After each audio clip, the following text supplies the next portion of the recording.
রাধে রাধে সকলকে, আশা করছি সকলে খুব ভালো আছো। আর এই ব্লগটা পোস্ট করতে অনেকটাই দেরি হয়ে গেল। কিছুদিন আগে সুমিতদের বাড়ির গৃহপ্রবেশের অনুষ্ঠান হলো, তার ঠিক এক সপ্তাহ পরেই ছিল রাজার মেয়ের অন্নপ্রাশন। তখন দুটো অনুষ্ঠানেই কিন্তু ঘরোয়াভাবে করা হয়েছিল, কিন্তু আনন্দ কি আর এতটুকুতে মন ভরে? তাই ৩রা মে দুটো অনুষ্ঠানকে একসাথে মিলিয়ে একটা বড় করে অনুষ্ঠানের আয়োজন করা হয়েছিল। তবে যাই হোক, আমরা কোয়ার্টার থেকে চলে এসেছি মদন্ত, আর এসে দেখি সবাই সুন্দর করে সেজে গুজে তৈরি হয়ে গেছে। পরিবারের সবাই আজ একসাথে আছি ঠিকই, কিন্তু মাই শুধু নেই। উনি গেছেন মাসির এক রিলেটিভের বিয়ে বাড়িতে। উনি থাকলে আমাদের সকলেরই খুব ভালো লাগতো। যাই হোক, আমরা দেরি না করে পরিবারের সকলে মিলে চলে গেছিলাম রাজাদের বাড়ি। আর গিয়েই দেখি সোনামা কিন্তু সুন্দরভাবে রেডি হয়ে গেছিল। আর সেই দিন যেহেতু খুব একটা ফটো তোলা হয়নি অন্নপ্রাশনের দিন, তাই একটু জোর করে কলে নিচ্ছিলাম। ওর যেহেতু একটু কষ্ট হচ্ছিল গরমে, তবুও এইবারে কিন্তু ছাড়িনি ওকে।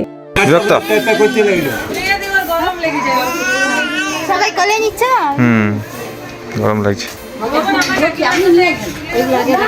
তবে অনুষ্ঠান বাড়িতে পৌঁছাতেই দেখি কাকিমা আমাদের জন্য জল মিষ্টি নিয়ে আসে। মিষ্টি খাওয়ার থেকে আমার মনে হলো এই গরমে জলটা খাওয়াই ভালো। তারপর সবাই মিলে একসাথে বসে আড্ডা দিচ্ছিলাম, আর সাথে সাথে গল্পের মাঝে একটু আধটু ফটোও তুলেছি, কিন্তু ফ্যামিলি সবাই মিলে ফটো তোলা হয়নি।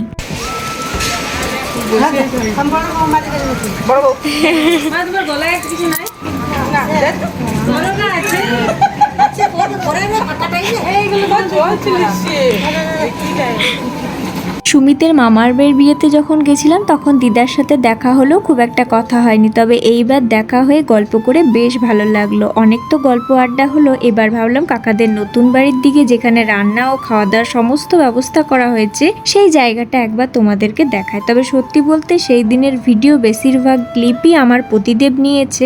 আমার সেভাবে আর নিজে ভিডিও করা হয়ে ওঠেনি।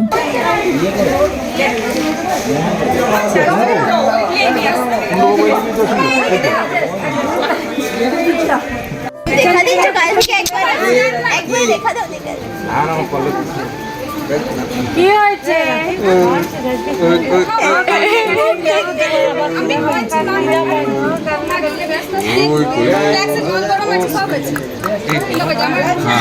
আরে ও ভিডিও করলে ফটো পোস্ট দেয়, দেখছে যখন থেকে মামনি ফোনটা ক্যামেরা অন করে দেখছে।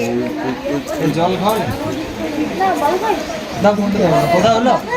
দেখছিলাম অতিথিরা সব ধীরে সুস্থে একে একে আসছিল। আমিও মনে মনে ভাবলাম মারা কখন আসবে। মাদের কথা ভাবতে ভাবতেই মা বাবা ভাই একসাথে চলে এসেছে। তবে বুনি এসে পৌঁছায়নি। ও বলেছিল একেবারে ডিউটি শেষ করে সোজা এখানে চলে আসবে, তাই ওর জন্যই অপেক্ষা করছিলাম। কিন্তু এই ফাঁকে ভাবলাম মা বাবাকে নিয়ে ওই ঘর থেকে ঘুরে আসি। আর ওই ঘর যেতে না যেতেই মাকে ছবি তোলার জন্য ডাকছিল। ছবি তোলার পর মা বাবা কাকিমা ও জেঠুর সাথে গল্প করছিল। তারপর মাদের নিয়ে চলে গেলাম কাকাদের নতুন বাড়িটা দেখাতে। কাকিমাও আমাদের সাথে ছিল। আর কাকাদের নতুন বাড়ির প্রত্যেকটা ঘর ঘুরে ঘুরে বেশ ভালো করে মাদেরকে দেখালাম। কাকাদের ঘর থেকে ঘুরে আসার কিছুক্ষণের মধ্যেই বুনি ডিউটি থেকে চলে আসে। আর কাকা যেখানে কাজ করতেন সেখানে আমার পতি কাজ করে। জায়গাটা একই, সেই সূত্রে অনেকেই আমাদের চেনা পরিচিত। কাকা অফিসের অনেকেই নেমন্তন্ন করেছিলেন, অনেকেই এসেছিলেন, তবে সবার সাথে দেখা হয়নি, শুধুমাত্র বিশু কাকু আর সঞ্জয় মামা ছাড়া।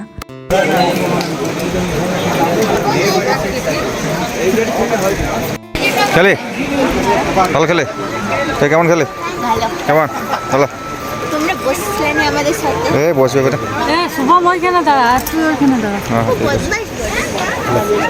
চলো আর দেরি না করে আমরাও খেতে বসে পড়েছি। আর এদিকে দিদিভাই তানু অবশ্যই আগে খেতে বসে গেছিল। দিদিভাইদের আজই বাড়ি ফিরে যেতে হবে। অনেক বারণ করা সত্ত্বেও বললো আজ থাকা সম্ভব নয়, পরে আবার আসবো। তাই যাওয়ার সময় ধানু আর দিদিভাই আমাদের সকলের সাথে দেখা করে গেল।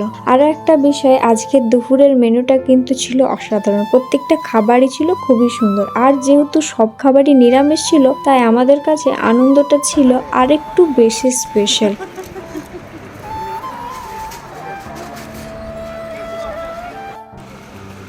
খাওয়া দাওয়া সেরে আমরা সবাই মিলে আড্ডা দিচ্ছিলাম। তখনই তানু ধরল বায়না যে ছবি তুলবে, তাই আমরা চলে গেছিলাম ছাদে কিছু ফটো তোলার জন্য। তারপর নিচে নেমে আসার পরে সবার সাথে আরো কিছুক্ষণ গল্প করার পর রেডি হয়ে গেলাম আমরা কোয়ার্টার ফেরার জন্য, আর মারা বাড়ি ফেরার জন্য। বাড়ির সবাইকে বললাম আসছি, আর বড় কাকাদেরও বললাম আবার চলে এসো, কিন্তু খুব তাড়াতাড়ি দেখা হবে সকলের সাথে আবার।